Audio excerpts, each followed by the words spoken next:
Aaron, now you want to say anything about Peter? Yeah, well, so I met Peter through you, Jimmy, and he became a really close friend and was also a big supporter of the work that I do. And everything you say. Why would this private billionaire be interested in funding the work that you do, the very important work that the Gray Zone does? I wonder. It's curious to me. Does he secretly, is he like the world's biggest class trader? And he's just like, I really, really want to take down the system. Or does he find perhaps conspiracy theorists to run a lot of cover for a lot of what capitalists are trying to achieve, and they will spend a little bit of money here and there? It doesn't seem to take a lot to get YouTubers who've got channels where they get like 10,000 live viewers in their pockets. Let's catch up on this wild story. The situation just keeps going, y'all. And I know you're like, Tim, it's gotta stop. But he won't stop. He keeps going. And that's why I was invested, and that's why I was emotional, and that's why I'm passionate. And I can't help that I'm white. Sorry. So should I apologize? She's doing white identity politics now? Maybe that's why he was so worried about talking about white supremacy. What a surprise. Who could have seen this one coming? For the way I was born? Are you going to apologize for the way you were born? That's what's keeping this going. Listen, guys, in this video... No one... Can I clear this up for confused white people? Because, let me speak for the white people right now. No one is asking you to be ashamed for how you were born. No one... No one is saying, hey, the reverse racism is real, actually, and you should be ashamed of yourself and that creamy pale skin of yours. You should be ashamed. That's not a thing, not a real thing. But you should be aware of what whiteness, white supremacy, and those concepts are. How people can be objectified or, let's say, marginalized in society for not being either white or in proximity to whiteness. Shit like that. Those are two incredibly different ideas, totally different concepts. One is very different from the other. It's not like, oh, you white boys should be ashamed of yourselves, of your fucking disgusting skin or something like that. Like, what? No, see, that's a fear that white supremacists will use in order to recruit people, because by default setting, no one likes to feel bad. No one likes it. It's not a good feeling. No one wants to be in a room and someone be like, hey, fucking, there's a white person here. That sucks. You're like, whoa, what? Oh, ouch. That's not nice, right? No one likes that. Not a good thing. No one's advocating for that. No one's on that side. But if you happen to be perhaps someone who hasn't experienced racism your entire life, or experienced racism on a regular basis, or just be racialized in society generally, right? Speaking, that might be one of the first experiences you have at that moment. When you see those Fox News like clips where all of a sudden there's like a person crying because they were called, like, I can't even say it on the show because it's banned on this network. They're called the C slur or something in public, and that's like, baby's first racism. They're kind of like, I was trying to get my Starbucks coffee, and a couple of people who were working there, they were African Americans. So there was a couple of African Americans who were working, and then they pointed at me, and then they said, that white boy over there. No. Yeah, they said that. They called you white boy. Yeah, and like, hurt. It hurt. I'm so sorry. I'm so sorry you had to go through that. Have you spoken to the manager yet? Yeah, I did. They both got fired and then arrested and beaten, luckily. So that problem solved itself, I guess. But it really was a trying and exhausting experience. And I'm so happy because I feel like by saying this, people are accusing me of a whole bunch of stuff. But like, honestly, I think we have to end racism in all its forms. And just because, one day I'm the victim, tomorrow it could be you. You never know. I'm going to use testimony from people that know Jimmy Dore, who are going to tell you really what's motivating Jimmy Dore. And you know what the core of all this is? Jimmy reached out to the Cornell West campaign and said, I'd love to work on your campaign. And when they said no, Jimmy got mad. This is what he's done. He makes everything and takes it personal. And that's not what I got into this space for. I got into this space because I wanted to fix things. It was just so, I'm not surprised for two reasons. One of the reasons I stopped being a part of the Jimmy Dore show was in the summer of 2021, when he basically said it was okay that Kyle Rittenhouse was acquitted. I was like, what? The Jimmy Dore show literally was a heavy anti-cop, critical of the police department, critical of their jackboot tactics. And then Jimmy was literally quoting Blue Lives Matter talking points. It was like, wow. And I know someone who was working on a show that had an argument with him about that. And Jimmy said, I've never been wrong, which is like his out of control ego. So this is all about his ego. Cornell West didn't want him on his campaign. So Jimmy's like, no, RFK kisses Jimmy's ass. So he likes RFK. And in that interview, he was a little hard on RFK about RFK's horrible stance on Israel, but RFK has a bunch of other horrible stances that Jimmy is soft on. Tulsi Gabbard kissed Jimmy's ass, and she's off. I mean, I did videos on, and I took a ton of shit when I brought on this guy that showed all these very distinct ties to Hindu nationalism. And there's this whole group of people that just, whatever Jimmy says, Jimmy like Tulsi, me like Tulsi. Jimmy pro man, no mandate, me no mandate. Jimmy no vaccine, me no vaccine. They just follow whatever he says because he's got more clicks. And some of those people used to be on my show as regular guests, and they made a choice. I'm going to start by saying shout out to the Vanguard, and also shout out to some of my spidey senses, because like the Vanguard, when they were within the Jimmy Dore ecosystem, were pretty prompt to call out Jimmy Dore immediately once they realized what a fucking hack Jimmy Dore is. And like, you don't see that with everybody. Like, people always get accused of being orbiters for one, streamer or content producer or another. And that's a really good example of people who were just straight up like, this guy's a fucking fraud and a half. And it's obvious. Graham's show is way smaller, is only 10% of the audience, less than 10% of the audience of Jimmy's show. So I'm going to go on Jimmy's show and agree with whatever Jimmy says. There's nobody in Jimmy Dore's world that disagrees with him. Nobody. And you can make all your theories all you want. You haven't worked closely with this guy. You haven't known him for 30 years. So you don't know what you're talking about. I do. People that have worked with him do. Graham sound pretty convincing to me. I mean, I can't imagine why a guy who knows you 30 years would all of a sudden just turn on you and say that you're a narcissist and you're crazy and you're self-serving and you're vindictive and you're petty. And you also got a lot of personal issues. I knew that, though. But I knew that without the background. Jimmy Dore fans won't listen to anything Graham says. They'll just say, he's a plant. The CIA put him up to it. Mm-hmm. Or Joe Biden hired him. Or he's part of the corporate duopoly. That's the one I always hear now, right? DNC hacks part of the fucking corporate duopoly.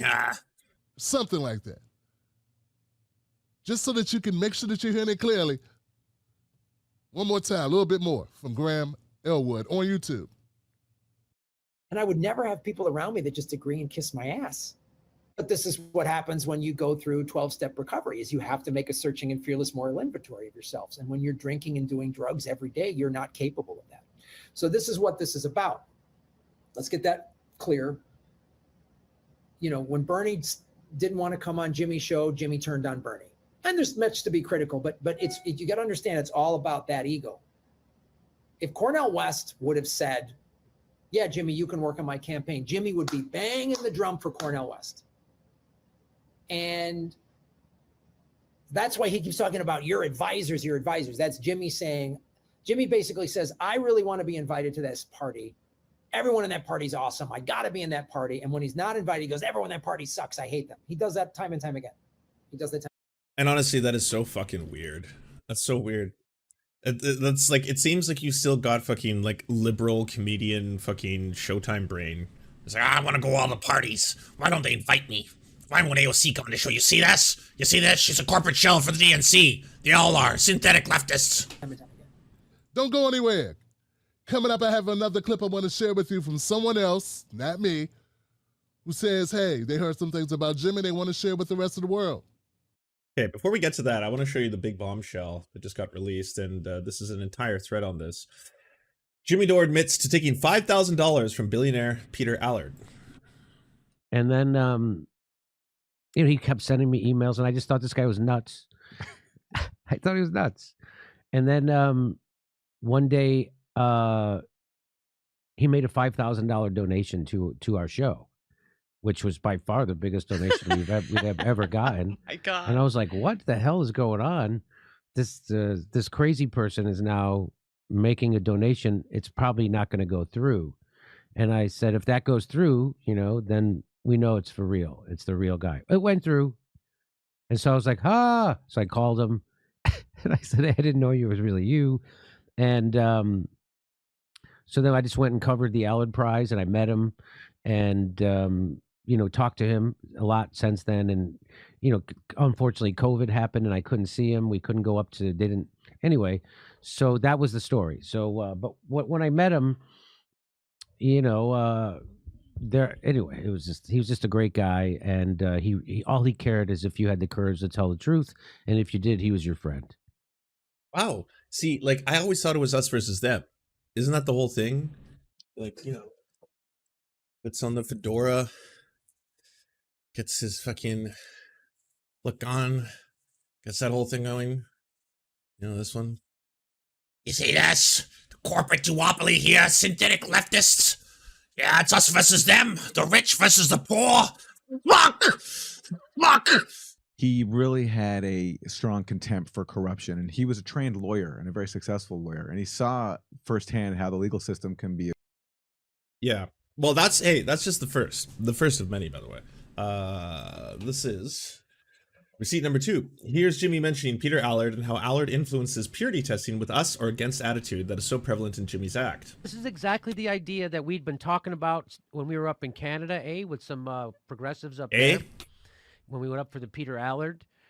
In fact, he had a great idea that is very similar to this, that all the progressives would get together and have our litmus test of her. This is what you need to, these are the issues you need to support, and we'll support you.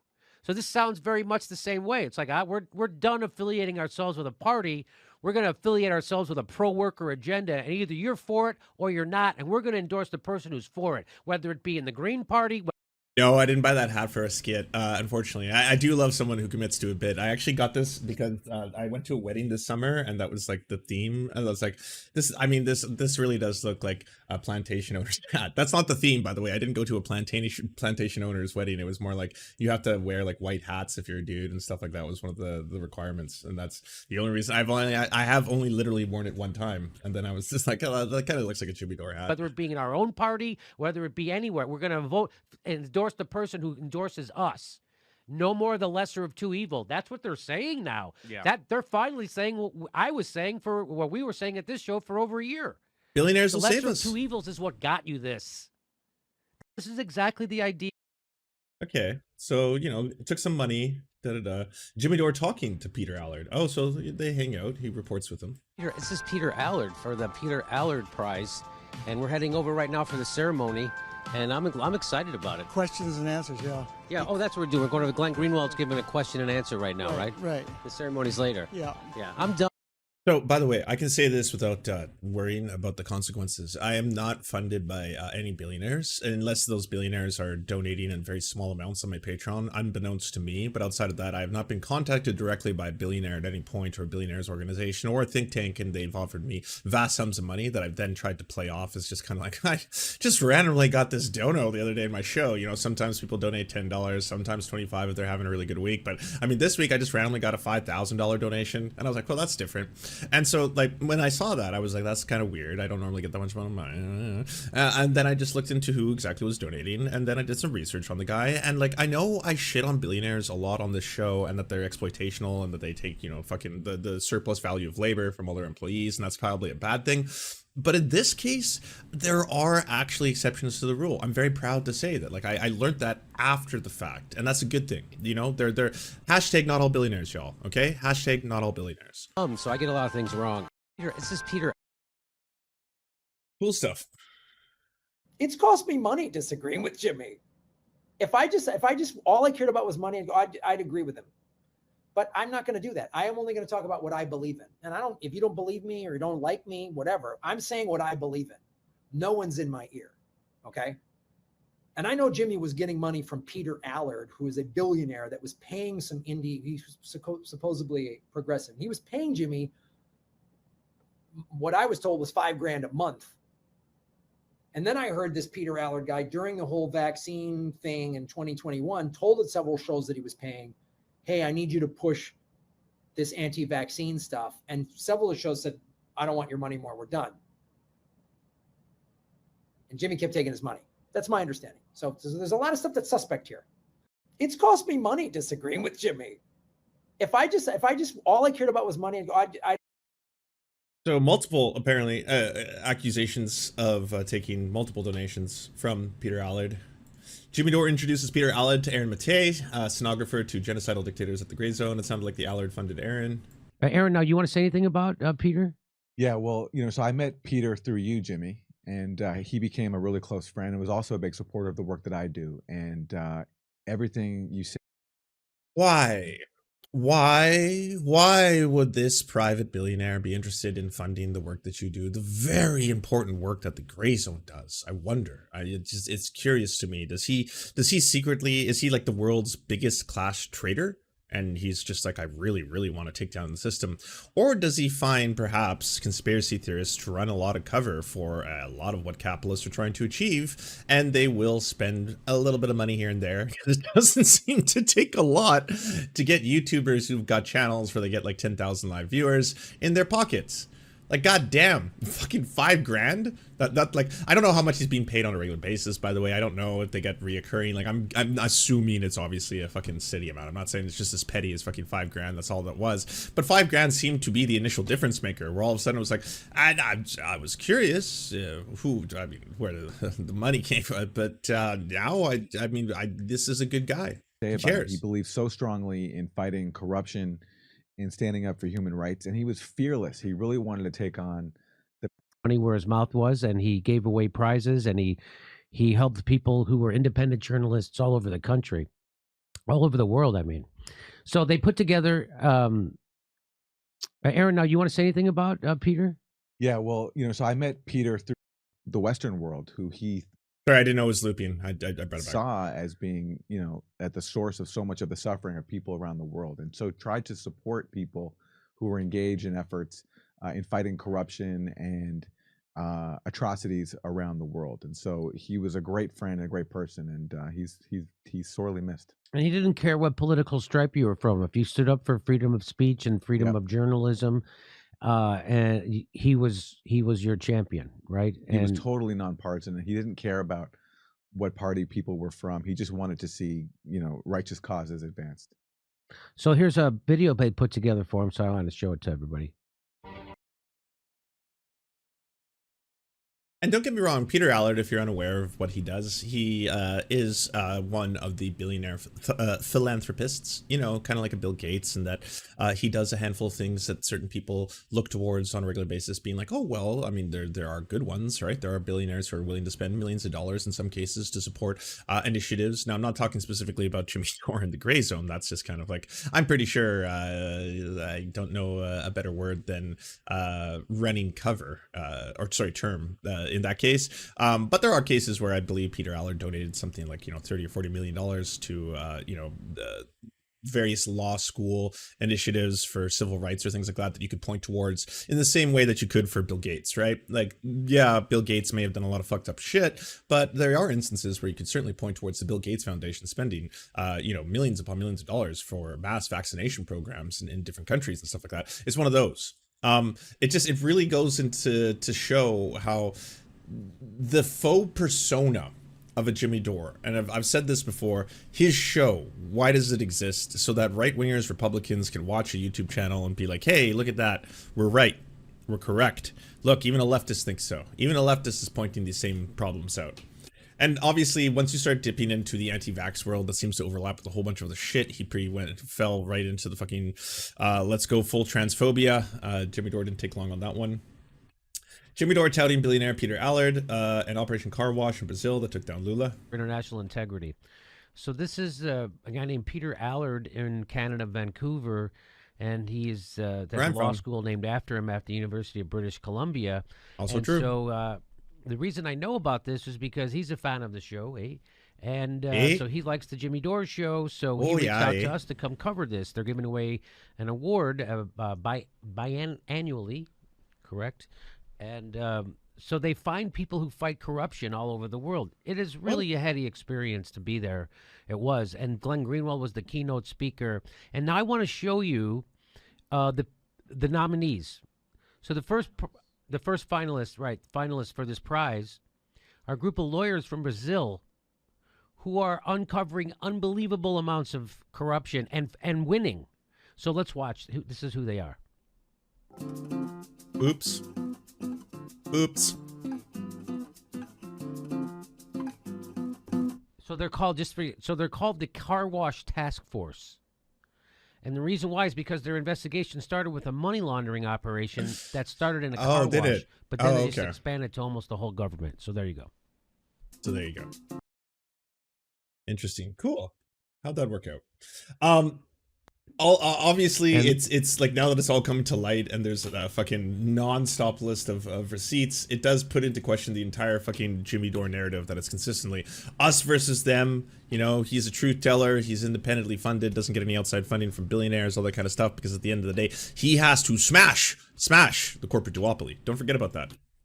But first, let me say this. So I've been getting a lot of comments from people, saying things about Jimmy Dore, telling me, hey, Jimmy Dore this, Jimmy Dore that. And I'm going to tell you, it's been like 75% of people have been supportive, 25% of, people have been like, no, Tim, you're crazy. Jimmy Dore is so smart. He's amazing. He's the that was crackhead Barney. He's the great white hope and all this other stuff. The good thing is that I have an audience that's now built off Jimmy Dore. So I won't lose people. And the people I do lose, they're his people. So I'm okay. And I'm encouraging all you other black commentators. Let go of Jimmy Dore while you still got a chance, man. This guy has destroyed your credibility. He put you in harm's way. By doing this, he didn't care about your reputations. He didn't care about your credibility going forward. This was totally self-serving on his part. And by you taking his side in this, you're destroying your own campaigns. And look, I don't even owe you that because we know how you did me in support of him before.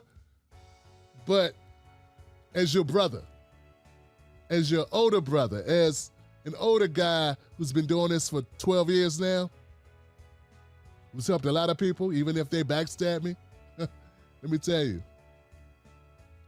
he ain't worth it. Cut ties. All right, so in this clip, someone sent me this, all right? Someone sent me this in the comment section, and they asked me a question, and now it really makes sense what this person was asking, because at the time, I didn't know what they were talking about. I also have a question for you, Tim, or anyone with insight.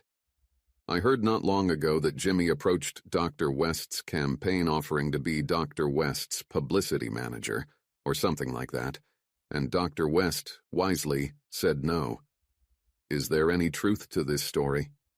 When Dr. West first announced with the People's Party, Jimmy was very excited and supportive. But then, a brief time later, all of a sudden, nothing but hostility toward Dr. West. Tim is right. Jimmy has no core, the rot of greed. The same story as TYT, Crystal Ball, Kyle Kulinski, and all of them. And now it looks like Daou dissidents and Hard Lens Media, and perhaps even Revolutionary Blackout Network are going to continue to support Jimmy, all for access. Which makes them two no better than Crystal Ball, TYT or Ryan Grimm, and his silly book about AOC. That's interesting, isn't it? Does it sound like it makes sense? Sounds like Graham Elwood has the same story as this anonymous person. Of course, I made the audio. I had to put the audio together and make it so people would get through it. That silly book, The Very Hungry Caterpillar. But yeah. I find it very interesting, and I find it a coincidence that is kind of rare. So I think, I think it's true. And now when I saw this tweet that Dr. Cornell West sent out, serious revolutionaries keep the focus on the suffering and struggling of everyday people who fight against empire, capitalism, white supremacy, male supremacy, homophobia, transphobia. Superficial ones cater to their individual careers, market opportunities, and personal polemics that bring attention only to themselves. Hashtag people over profits.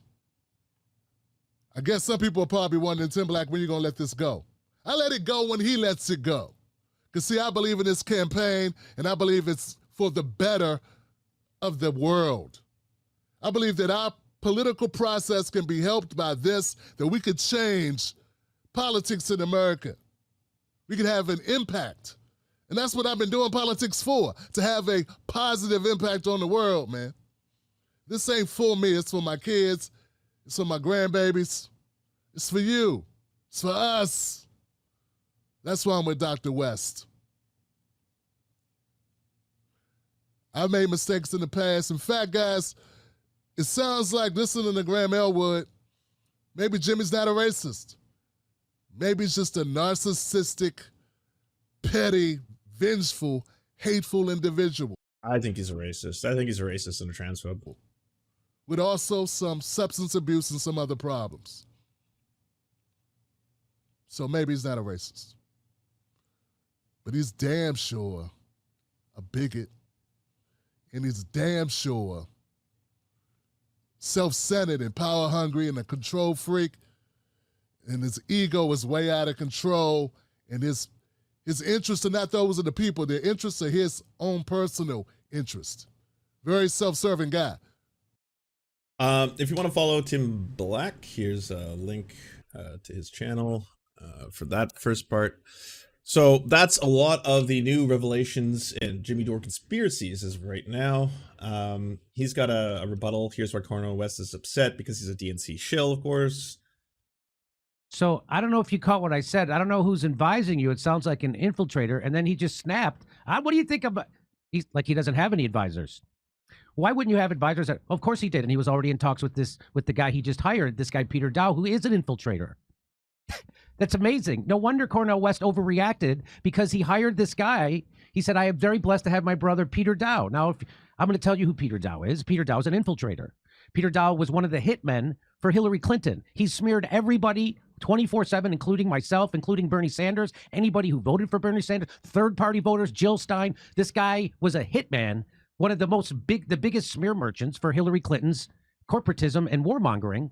And so that's why when I asked Cornell West this, I think that's why he overreacted. I was trying to give him an out, saying This is where the pettiness comes in. Because yes, by the way, if you want to look at the history of Peter Daou, he was basically kind of like a resistance politician who has obviously moved a lot further left since then, and now is, I'd say, a higher position grab for someone like Cornell West to try and use, because he's actually got political experience in some arenas. But at the same time, yep, you're directly going to open yourself up to this criticism instantaneously. Let's take all of that, put it in a box, and then shove that box out of the way for a couple seconds and get to the talk that just you and Cornell had one-on-one. That has nothing to do with any of this. We watched the entire thing. You kept saying and bringing in and invoking this thing where you're like, and I don't want you to talk about white supremacy and get all distracted by this fucking, you know, liberal ID politics of white supremacist bullshit and all this kind of stuff. And then obviously Cornell West is like, you know, living as the lived experience of a black person, not to mention, like, he didn't have to say this, but the guy's like a lifelong civil rights advocate. He has experienced it firsthand. So it's not just like a theory to him in the same way that Jimmy Dore is trying to say that this is just some kind of like, you know, liberal identity politics weaponized for the benefit of the DNC shills, blah, blah, blah. You're talking to a civil rights activist who is running as an independent against the Democratic Party. Where do you think you are right now? that, hey, your advisor, I didn't want to say he's having bad ideas. I wanted to say his advisors were. I thought that would be a nice way to say it. Watch how he reacts. Even more condescending now. It's like, oh, no, you didn't actually have those opinions. Those probably weren't your opinions, right? Someone made you say that to me, right? Because otherwise you wouldn't have gone so hard on me. You wouldn't have pushed back. You wouldn't have said that it's kind of ridiculous that I'm kind of choosing this whole lockdown thing as the biggest crisis of our time. I mean, that is pretty fucking privileged, isn't it? To be like the biggest fucking issue of facing our time is COVID lockdowns. Like, that's when I was like, you saw fucking Cornell West completely go fucking, level up mode when he was being questioned that way and being like, how dare you say something like that when there's the suffering of Palestinians in the world, for example. That's just one of many that I could bring up to. Then this whole fucking, the unvaxxed weren't able to go out for dinner and go to the club. Like, that's the crisis of our area. Like, you weren't forced to be vaccinated. You didn't have to, but other people didn't have to be forced to be around your sick ass. That's the biggest crisis of our time. Campaign to pick up traction. This is the opposite way to do it. Who's ever advising you sounds like an infiltrator. But why you keep saying advising? I'm thinking for myself, brother. I'm a okay, I don't mean to insult you. That's not. So I think that's why. So here he is. He announces it. They're going to work together Los Angeles presidential candidate. So there it is. That's the announcement. Now, so what kind of garbage is Peter Daou known for? He's known for making false attacks on people and hiding behind sexism, racism, misogyny, everything. So when he was working for Hillary Clinton, Chris Cillizza tweeted out, it's been 263 days since Hillary Clinton last held a press conference. That's a dangerous precedent. That's a year, right? Or almost, that's like 3/4 of a year, isn't it? 260. Anyway, who cares? It's a long time. It's a long time.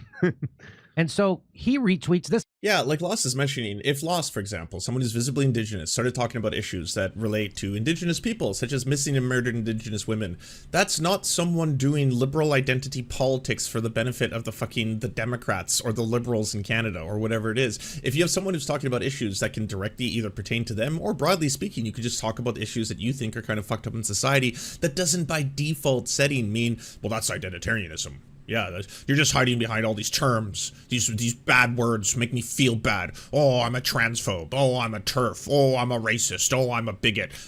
It's us versus them. Me and my fucking billionaire back to fucking Peter Allen funds. This guy's saying Trump not releasing his tax returns is no problem, though.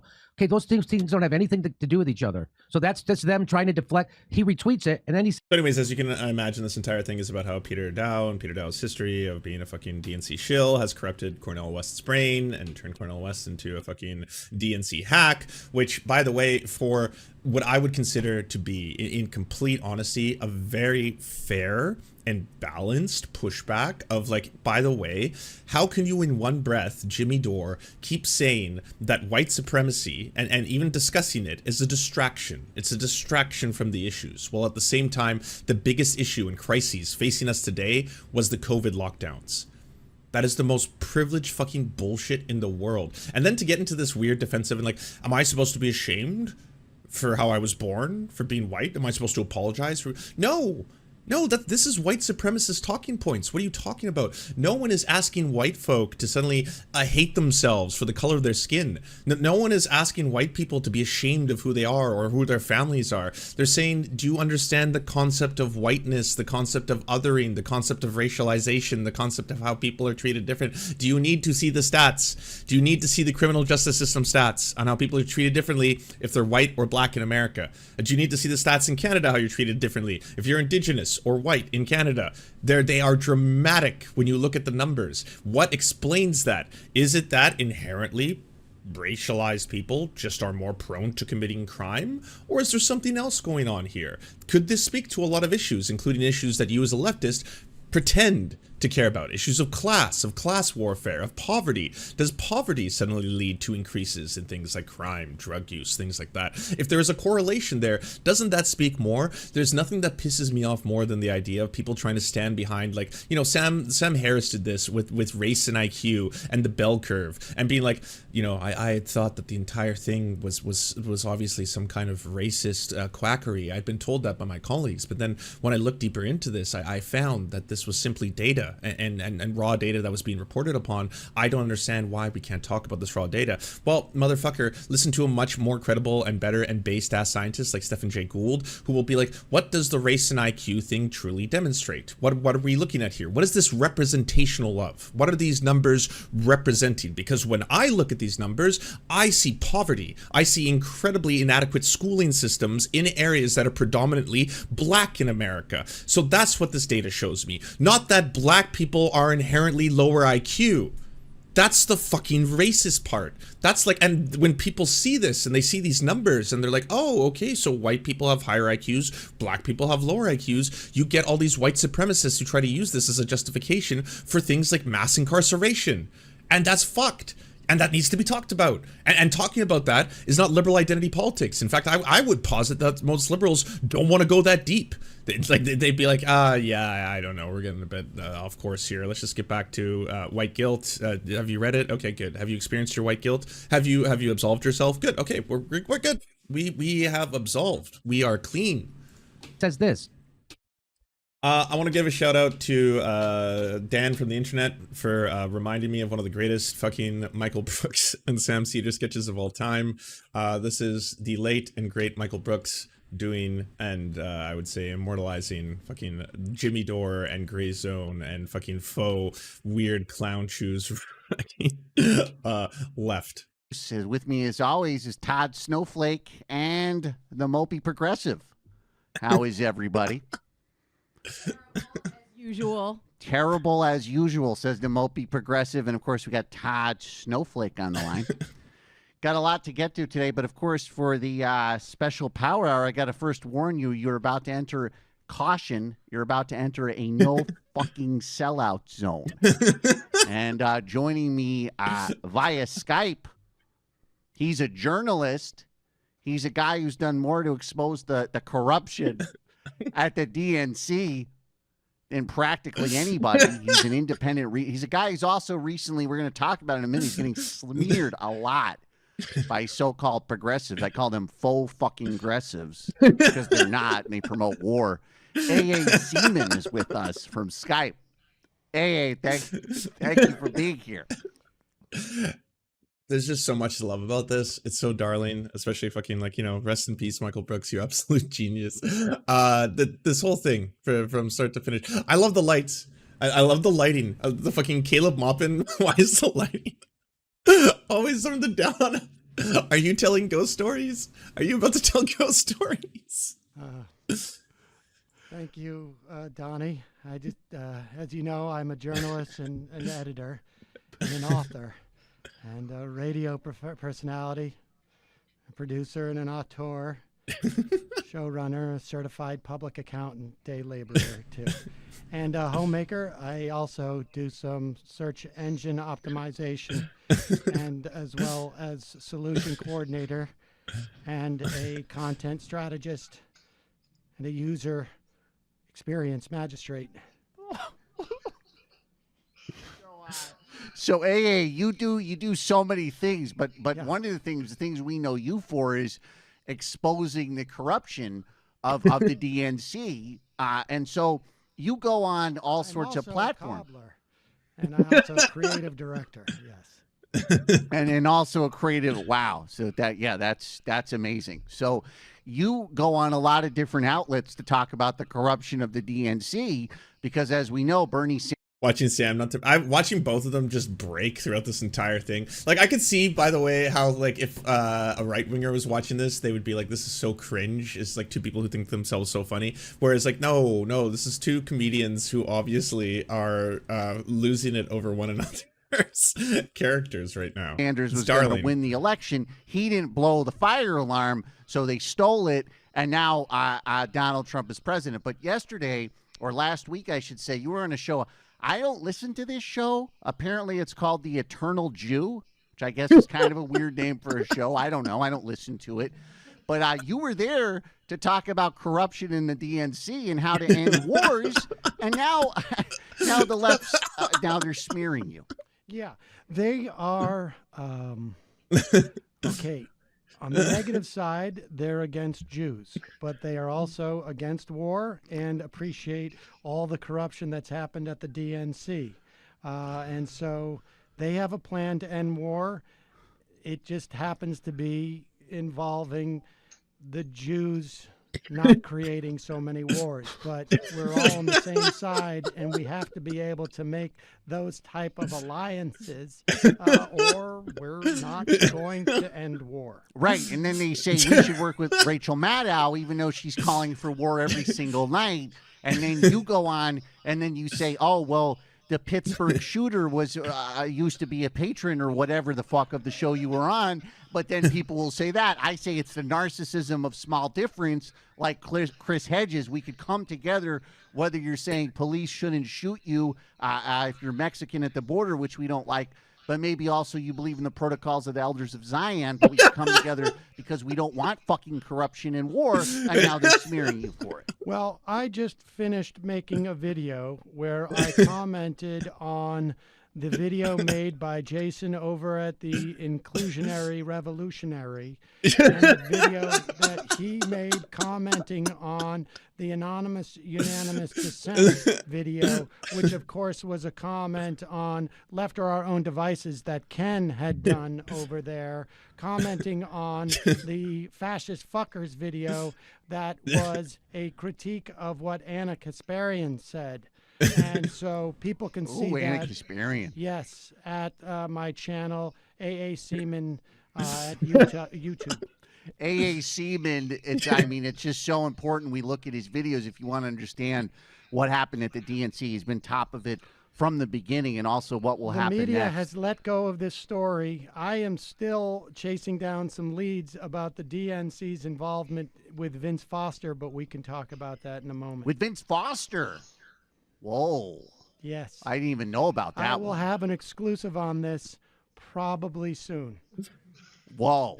Whoa. So I have to look for that. So I want to play a little piece of tape for us, everybody here in studio and for AA. Because, I keep hearing from other channels. Like I love all the windows moving around. MSNBC, and I actually don't see the mini MSNBC clip that we're going to play on this list about the Supreme Court, but I hope we have it. But we're going to go with another direction first. So you keep hearing about how the Democratic Party, they're going to change. Progressive media is going to get better. Bernie Sanders is saying we should work inside the party, even though they stole it from him. Disgusting. It's fucking disgusting. He didn't blow the fire alarm, so now the Democrats run everything and they promote war. But I call him Bernie Sellout Sanders. Yes, because he's a fucking sellout, and we're okay, actually that too, yeah. And we're going to get to him soon. But first, maybe I don't know. Maybe Chris Hayes. He used to be a labor reporter. He used to report on labor. Maybe he's on it. Here's Chris Hayes just the other night. Let's see what he had to say. Good evening from New York. I'm Chris Hayes. Almost every day we see new evidence that members of the president's inner circle have been willing to auction off American foreign policy to the highest bidder. Yeah. And that might be, more than anything, Grody and Bum, thank you for the rating party of 8. Can anyone go to twitch.tv/Grody and Bum? Give Grody and Bum a follow back. the story of the corruption of this presidency. Corruption. I didn't hear any mention of the fucking Clinton Global Initiative or Nancy Pelosi. Do I have maybe my hearings going? Did I miss something? No, he managed to completely avoid all of the corruption stories about Nancy Pelosi, about Hillary Clinton, about... The reason why, outside of just like the darling silly of this, why it's so on point and why I absolutely love like every aspect of this bit, is that everything is so true. It's like there's this entire weird is the only way I can explain it, but weird ecosystem of like, leftist content creators who just always have to out corruption each other. I am the least corrupt, uncorruptible of the corruptest, and everything is about how every other person is part of the corporate duopoly. You see, that's only a matter of time until these people fall to the corporate duopoly and get paid off. And then it's just like, it's so wild that these same people, aka Jimmy Dore, he's straight up being funded by billionaires. And if you've got billionaire funding, and then that billionaire funding led to you giving a very wonderful press circuit to a billionaire, holy fuck. Like, I'm now meeting with this person, he's actually the only person standing up for like truth and press, and he believes about the real fight. And it's not the fact that he's throwing me these $5,000 gifts every now and then here and there. It's more that he cares. He actually cares about ending the corruption. It's us versus them. Us versus, that's all it is. No one's willing to tell you that though. No one has the fucking guts to tell you the truth. It's us versus the fucking corporate elites, the globalists, the cabal. Oh shit. The globalists, them, they, them, that it's us versus them. And then we have to make sure that we stop it. And that's why we may have to partner with a couple people who may have a couple of weird ass ties to some fash. But at the end of the day, they're speaking truth to power. How many people here were around for the Boogaloo Boy arc when Jimmy Dore was not only fucking talking about the Boogaloo Boys in a favorable light, he was bringing spokesmen on for the Boogaloo Boys and all of a sudden talking to them and being like, by the way, I mean, people are saying that you're apparently some part of a, I don't know, alt-right white supremacist organization or stuff like that. And it seems to me, all you care about is ending the police state, ending mass incarceration. That's what I'm told to believe. You believe in freedom of firearms, that everyone should be able to have firearms. I think we're speaking the same language. Why don't we align? Why don't we? And then, obviously, I think it was, Rod Weber was the one who actually came forward and was doing an interview with Jimmy and was like, did you do any research into who the Boogaloo Boys are, what the organization stands for, what the origins of the organization are, how so much of it is actually deeply entwined with white supremacist organizations? Do you know the goal, why they call themselves the Boogaloo Boys, why they use that symbol of the igloo and everything like that, what that all represents? Did you know the race war that they're trying to start, the actual civil war that they think they are on the cusp of enacting?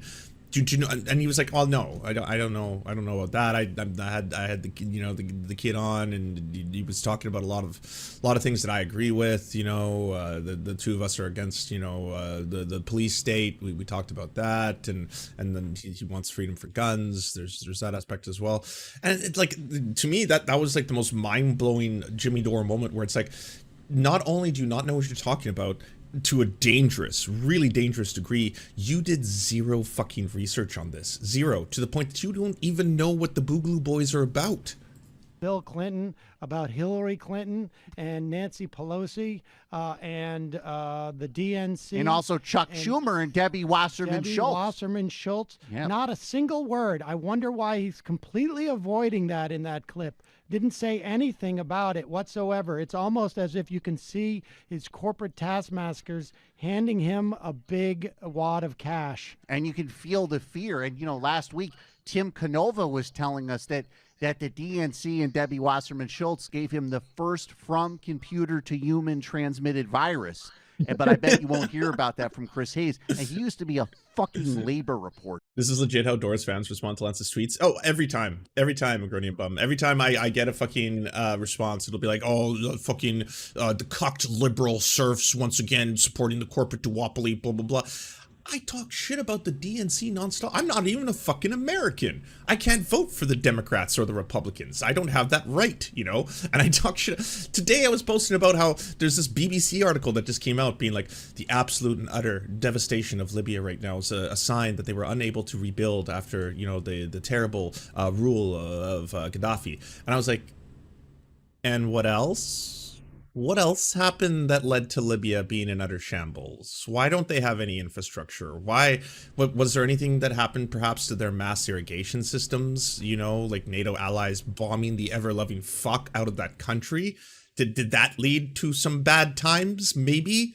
Democrats? Hey, Barack Obama, the first gay president of the United States, apparently now, according to the right. Didn't you say that was the biggest regret of your presidency? And, I mean, fair dues. That's a pretty big oopsie. Total labor reporter, not so much anymore. Now he's just it's more like Chris Shilhay.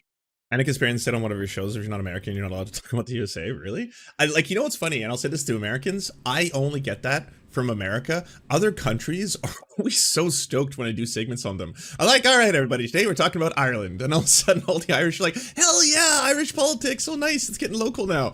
And Americans are like, just like Americans who are against what I'm saying, obviously, they're always like, you can't fucking talk about this shit, you're a Canadian. I like that, Chris Hayes. I like that a lot. Chris Hayshel. Chris Hayshel. Giving a facial for the corporations because he's a fucking sellout. Speaking of fucking sellouts, there's another a coward on YouTube. He does a mini MSNBC show, and he wants Chris Hayes' job, but he stammers too much. And he's one of these guys that's always going on that, oh, no, we need to stop Trump because of the Supreme Court. Guess what? You voted for Hillary. Peter Allard is a billionaire philanthropist from my hometown, Vancouver, Canada, who has done a lot of philanthropy. And so because of his philanthropic work, he's considered one of the good billionaires in the same way that, Bill Gates is considered one of the good billionaires. And he's also a funder of the Jimmy Dore show. And once that's now been thoroughly exposed, it's one of those things where Jimmy Dore, his whole shtick is shitting on people who he feels are corporate sellouts. Look at this fucking Sam Cedar motherfucker, corporate sellout, MSNBC peacocked motherfucker, constantly fucking shilling for the DNC, unwilling to fucking break down the corporate duopoly, only cares about being a fucking, hack Biden bro, all that kind of shit. Like, you hear this nonstop, and then it's like, you were taking direct funding from a billionaire who wanted you to push some weird anti-vax fucking perspectives, and this is coming from some of Jimmy Dore's like oldest and closest friends, and then there's all this video footage footage that now has surfaced of Jimmy Dore thoroughly being like, well, I didn't know who this guy was. I hadn't really heard of him, and $5,000 randomly just like appeared as a donation. It was like one of the biggest donations we've ever had. So I was like, oh, okay, maybe what's this guy about? I contacted his organization. I spoke to him, and it turns out he's an incredible person. He's doing incredible work. Here is some of the coverage that his organization has done in Operation Car Wash. And then it's like, oh, oops, you were on the other side of that one. You mean the one that went after Lula? Well, okay, we'll ignore that part for now. But really nice guy. I'm going to go interview him repeatedly. And you still got Neil Gorsuch and Brett Kavanaugh on the Supreme. Meanwhile, Sam's out there selling bidets and CBD. Yeah, CBD. And what's the Tushy one or whatever? Fucking court. How do you feel like a chump now? But let's play this clip because he's going to go into Ohio and everything else. Not a word when the DNC was stealing it from Bernie, but he's going to talk now, and we're going to talk about it. And I don't know, maybe he's not a fucking sellout anymore. The central question in this case was... No idea. Gotcha.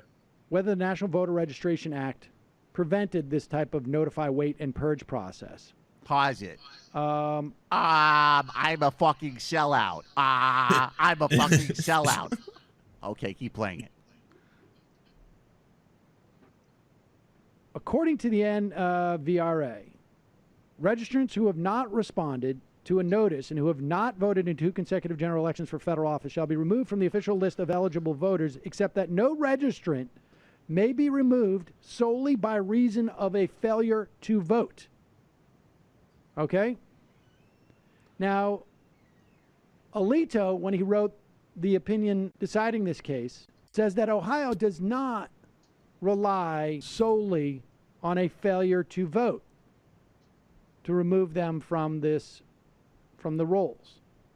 Breyer, on the other hand, in writing the dissent, so what he points out that, in fact, the process does not start, or I should say this process starts because of a failure to vote. You know, Donnie, he talks so slowly you can't follow anything he's saying. Right, exactly. And it's because he's covering up for the fact that he doesn't even talk about the DNC in this. Yeah, well, and exactly. Even people who voted for Hillary Clinton, in no way did it help with the voter disenfranchisement that's happening in Ohio. He is spending his time on this and doesn't say a single word about Seth Rich, which is still a question. True. There's still a question. A lot of questions. And I guess my question... A lot of questions, no answers. Where are the answers? For you, AA, as a content curator and an investigative journalist and someone who's blown the lid on all the corruption, is do you think that he's doing that on purpose? I'm also a dental hygienist. Do you think he's doing that on purpose, or is he just so fearful that the fucking oxygen isn't circulating to his brain? Because guess fucking what? Brett Kavanaugh would be on the Supreme Court even if Hillary Clinton was elected to fucking presidency. Merrick Garland said that he wanted to strip birthright citizenship. I saw it some fucking where. Don't ask me for a citation. I'm a fucking jerk-off comedian. But that's always the defense, though, right? That's always the Jimmy Dore defense. It's he always falls back on that. Why am I the one finding this out? You know, I'm a fucking pothead jerk-off comedian. I have a show out in my fucking garage. Why am I the one figuring out all these hardcore facts? But that's the fucking point. And the same thing would have happened anyways. And Bernie Sanders, we're going to get to him in a second. He won't even come on this fucking show. Yes. So is it, am I crazy? Am I crazy? No. Let's go take a call. You're calling from a 757 area code. Who are you? Where are you calling from? Welcome. You're in the no fucking sellout zone.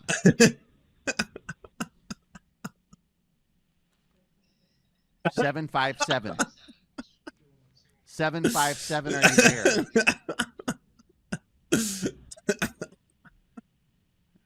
Todd Snowflakes, hi. Let's try another call. You're calling from an 847 area code. Who are you? Where are you calling from? Hi, it's Osh from Chicago. Oz from Chicago. Gotta be quick. Hi, I just want to say that I love the investigative journalism you're doing. I think it's super spot on. And that Bernie Sanders is a fucking corporate sellout. Also, have you heard that Michael Brooks? I mean, what a sellout. I mean, he's talking about, like, you know, the Lavanjato thing. I want to get a T-shirt with Lavanjato. So Something like Todd that Snowflake's been thing. asking for a Lavanjato T-shirt because, well, Todd, why do you want a T-shirt for what happened in Brazil when they put all the fucking the corporatists like Lula? They put him in jail because they fucking investigate people there. I think clearly I know. It's great. I'm gonna go to Todd Snowflake on that. Thanks for the call, Todd. Why do you want a Lavanjato T-shirt? Same reason I believe this. So I say vote third party, no matter what, no matter where you are. I don't care if you're in a swing state. I don't know who the Or fuck if that you're is, but I under agree. a fascist government. Because what they did was they showed, and now everybody's saying, oh, Bolsonaro, he's saying that I'm going to kill all the gay people, as if there wasn't fucking homophobia in Brazil when Lula was president. Fuck off. Donnie, I did a video commenting on the Righteous Opinions video that he did about the humanitarianism's video that was a critique of the culture counter contra spin video that was done in reaction to the fascist Ferger video and the video that was basically a total takedown of the entitlement enlightenment video that Kevin did, and I agreed with what you said.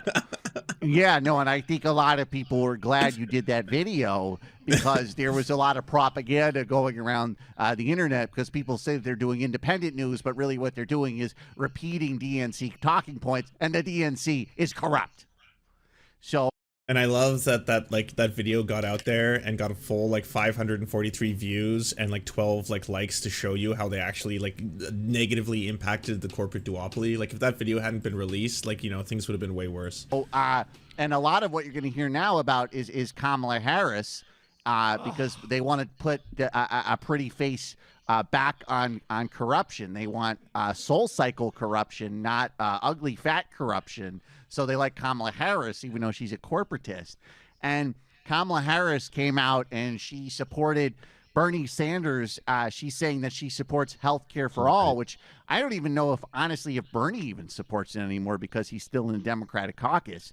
But here she is, and she's going to say that she supports Bernie Sanders' plan. And I want to know if everybody in the studio in AA recognizes anything about how Kamala Harris announces her fucking support. Kamala Harris of California. Thank you, Bernie. Well, I'm honored to stand with my colleagues and be in a room full of leaders. And this is a moment in time that I think we know is a very significant moment in time for our country, where all of us are standing up and saying, let's just do what's right.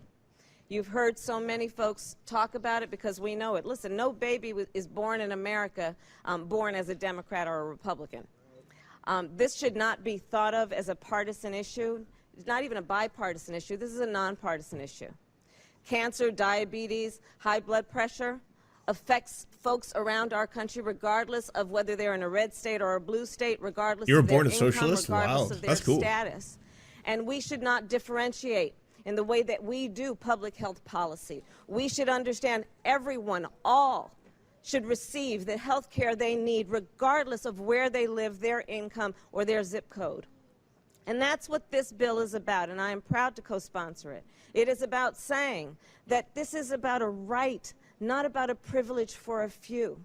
And let's be clear, it is not only about what is the right thing to do morally and ethically. What the fuck is that supposed to be? It's not the right thing to do morally or ethically? Did you hear that, AA? I did. I did a video that was a response to the Temporal Talkers video that Resistance Radio had critiqued, which was a response to the loophole liberal Ken over there. And then, of course, Jason at the Horseshoe Hero had written a video, and done hit video that was actually semi-animated. And my response was, Can we play the video again? The one by Harris. Well, I think your response was that Kamala Harris. Did you see how bored she looked? Like she didn't even want to be there. Maybe if it was a press conference for bombing Russia, she would be excited. You know what's funny is they predicted a lot in this skit, by the way. Like the Rage Against the Corporate Sellout Hour. That's almost the name for that entire fucking rally, the Rage Against the War Machine. She seemed to be like completely uninterested. Could you see her body language? One of the things that I said on the video that I was a response to the egoless egalitarian was her body language totally. Do you guys think she might be ill? Well, that was the question, because the mopey progressive had said that it looked that she's a dead ringer for having MS, and I thought she does look kind of strange the way if you see the way she's sort of holding herself there, like she's trying to say like I do Pilates, but really my whole central nervous system is breaking down. You can't really tell what's happening. Absolutely. I mean, I think if that hot topic adult slut from the Majority Report were here, she might say that this is a sign the left is making some progress. Maybe we can use Medicare for all as the tip of the spear to get us closer to socialism. But Jamie. That's just something That's sellout bullshit. would say. Fuck off. Fuck off with that. And, these are the same people who will tell me in AA to not retweet Mike Cernovich to end fucking war. We are close to ending war because Cernovich has helped us. He's got a lot. You know what's so sad is this is all still happening.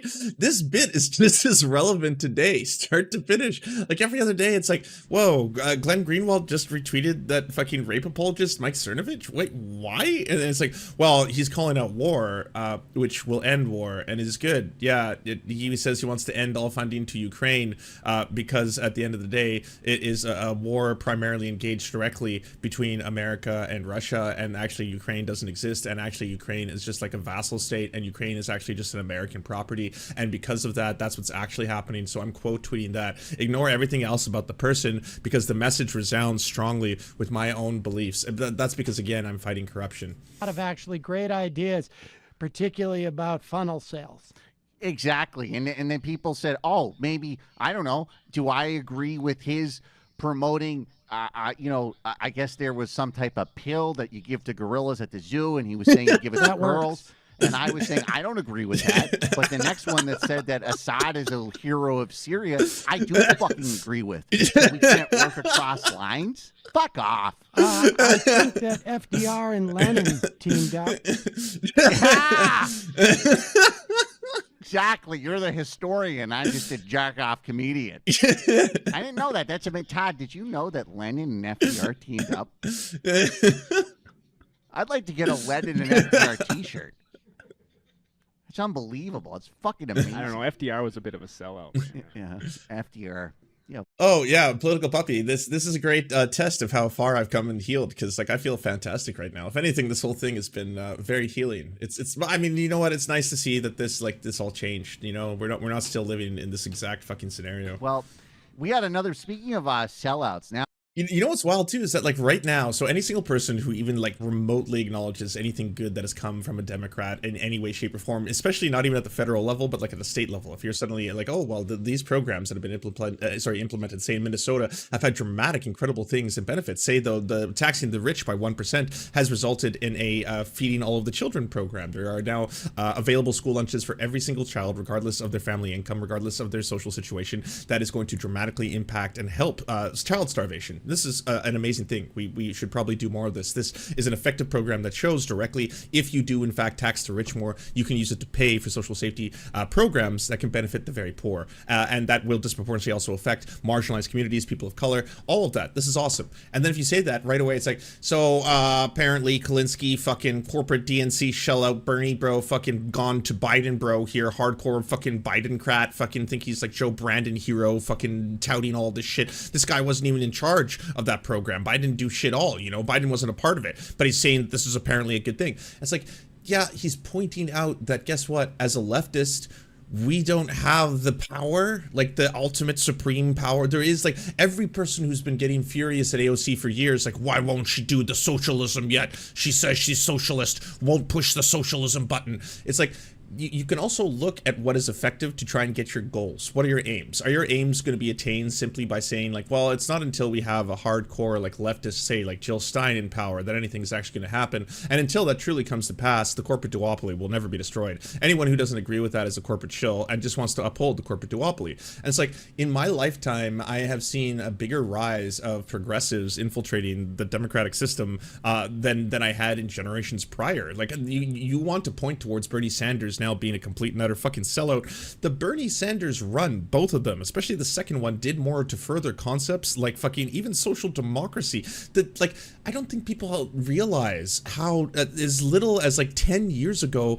that word was still a McCarthy era fucking terrible term that people were scared shitless of saying publicly. When you've got a Bernie Sanders going on mainstream television all of a sudden, sitting across from all those late night hosts like Jimmy Kimmel and you know, Fallon and all of them, and being like, so you say you're a socialist? It's like, well, I'm a social democrat. I believe in social democracy, similar to the systems they have in Scandinavia. I think that those are robust welfare systems that really account for a lot of systems and problems that we have in the United States that I would like to see enacted, such as eliminating things like homelessness, poverty, higher education being available to everybody, no, you know, healthcare costs out of pocket as soon as you have a problem that happens to you, which happens to all of us eventually. So I think these systems should be emulated, the successful ones, and then we can also critique other aspects of it. Of course, like any other system, it's not perfect. A lot of the riches that a lot of Scandinavia enjoys, for example, have also come at the hands of imperialism, etc. But I do think that those programs would have a benefit. We should be taxing the rich enormously in this country as they are making just voluminous amounts of profit, and use that to pay for a lot of the systems that we need to have a healthy society, and then everything will operate better. That never used to be a thing, you know? You never used to see Stephen Colbert sitting across from him being like, interesting, because like when I hear that word, I think like Stalin, you know, and like USSR and shit when you say that. But you're saying that there's countries that are doing this better. Yeah, there is countries that are doing this better. Have you looked at what every single year a lot of the countries that report the highest levels of like happiness and satisfaction, they happen to be countries that have incredibly robust social systems, very high taxation for its citizens, true, but that usually pays for a lot of like programs that benefit everybody. And it turns out when everybody is healthier, happier, more educated, and all these systems exist, society runs in a way in which people report a lot of levels of satisfaction. There's obviously a lot of problems that are still in that system. Xenophobia is very rampant in those countries. They don't want people from the outside coming in to take advantage of their social systems and structures. That's a criticism that can be levied. You know, the same xenophobia that exists in America that exists in every other country is certainly going to play a part if you have a more robust, you know, social system, welfare system. But like this kind of shit, you wouldn't just hear a guy talking to a mainstream lib like fucking Stephen Colbert and getting Colbert to agree with, you know? That's why, like, as much shit as someone like Cornell West still to this day gets from fucking so many aspects of fucking, you know, the so-called left, that episode of Cornell West with Joe Rogan is, to this day, I still contend, the best episode of Joe Rogan I've ever watched. I watched it start to finish and was captivated, and I was like, what an incredible public speaker. You're sitting across from a libertarian fucking do or die, I don't give a fuck, the government is what fucks everything up, it's the government that's the problem, welfare, all this kind of shit. And you're sitting across from Joe Rogan, and you're getting him to suddenly see that all of the things that he's thought are so scary, not that it's stuck, but all of the things that he sees are so scary in his audience too, right? Is not. You've been lied to. You grew up under McCarthyism most likely, or your parents did, and that shit, it is generational. You still have this all inside your bodies, that like any single system that actually benefits people is communism. But that's where a lot of these memes to this day get. Communism is when the government does stuff. That's communism, you know. And then you're like, well, that's Stalin, and that's gulags, and that's the Holodomor, and that's I don't want this in America. Not in my America, you know. We're trying to get like Chinese style communism taking us over, and then it's like no one really appreciates what like having a mass awakening of generations to a lot of these concepts to not be scary anymore where you know, you have just like thousands upon thousands of younger TikTokers just all of a sudden pointing all of this stuff out. It's like, hey, did you know? Do you work for your boss? Do you work 8 hours a day? Does he pay you minimum wage? Did you know that in order to produce a profit under your labor, he has to actually make more money and generate more income off your labor in order to turn a profit? That's how profit works. That's how capitalism works. That's the system. What do you think about that? And then it's like, oh, well, that's just, it kind of seems just inherently unfair. It could be, it depends how you look at it, right? What about doing it like this? These are job creators. These are job creators, and they actually provide jobs, so they're good. That you know, this would be what we consider you know, good capitalism instead of like corrupt capitalism that's happening. All that kinds of, like, you didn't see that. You didn't, like, it was still such a fucking taboo. Like, leftists would have to refer to themselves maybe as, like, broadly speaking, the left or something like that, but they wouldn't be out and proud like socialists. Like, I am a fucking socialist. I'm a fucking, you know, I wear my heart on my sleeve kind of shit. You'd have to hide your power levels and kind of stuff like that. Now, I've said we supported. I'm gonna play a little bit more of this, but obviously I do have to move on. People are asking for a link to it because it's fucking just like a brilliant sketch that has not aged at all. It's still just as relevant today. There it is. And once again, a huge shout out to, you know, the late and great Michael Brooks. What an absolute legend. You know, rest in peace. Bernie Sanders. And we said, I mean, you and me and other people, we were blowing the fog alarm. We were saying, I've told this story before, but if anyone doesn't know, Michael Brooks was one of the nicest people to me when I was first starting out in the scene. Not just because, like, you know, and also shout out to, you know, Matt Leck for bringing me on the Majority Report when, you know, Nazis fucking got my YouTube channel taken down, and they were the biggest people who like platformed me and did a segment on me and all that kind of stuff, telling me to call in, and they'd like put me to the top of the dial.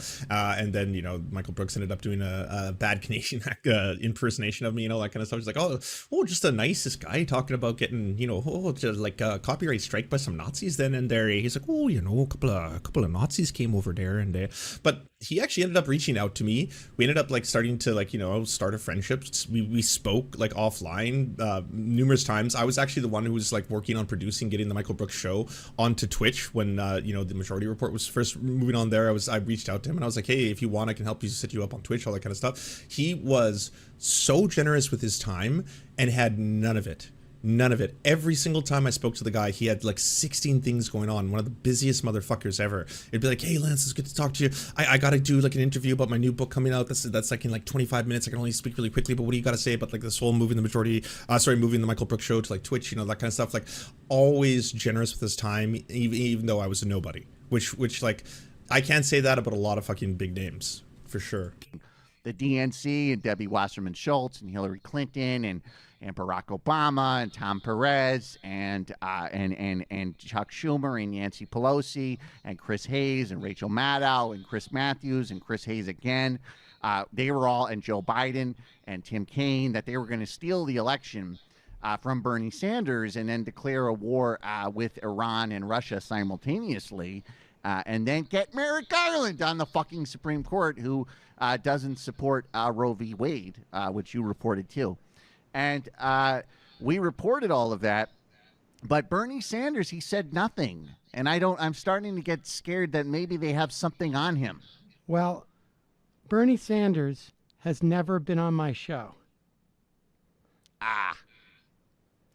He hasn't been on mine either, but I will show you. Look, check out this clip of him. I've tweeted at him. It has never come on. Sounds like a smoking fucking gun to me.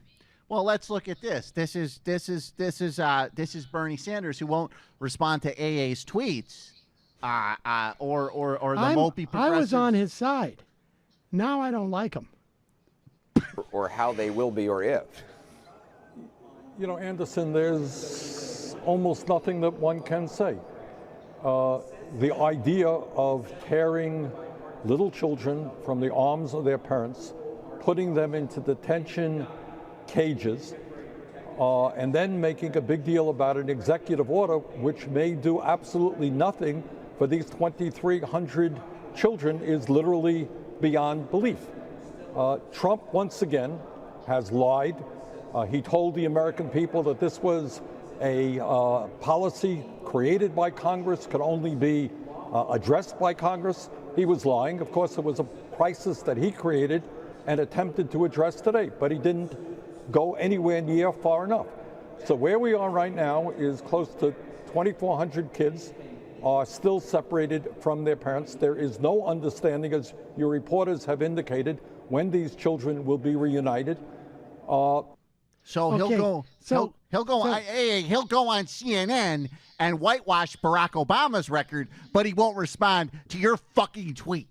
Yeah, that you hear what he says there, and then you think he won't come on my show. That's exactly what I'm thinking. And if you think about it, you and I were doing the math earlier. Hillary Clinton didn't go on my show or your show. That's 0 for 2, and she lost. Totally lost. Do the fucking math. Do the math. Well, if they don't like... You hear him talk about those things, and then you realize he hasn't been on either one of our shows, and it's just, why should he get support? If he doesn't like ICE so much, what does he want? The Clinton Global Initiative to do border security? Well, I mean, that's the other question, is that we don't like ICE, and we need to, to end war. But I think Hillary Clinton might have even been worse if they unleashed. Could you imagine, global initiative security forces? They would probably be killing multiple people at maybe at the Canadian border too. It's true. There's a lot of international viewers who watch my show. Il est même dans le cadre. It's a meme making fun of Jimmy Dore.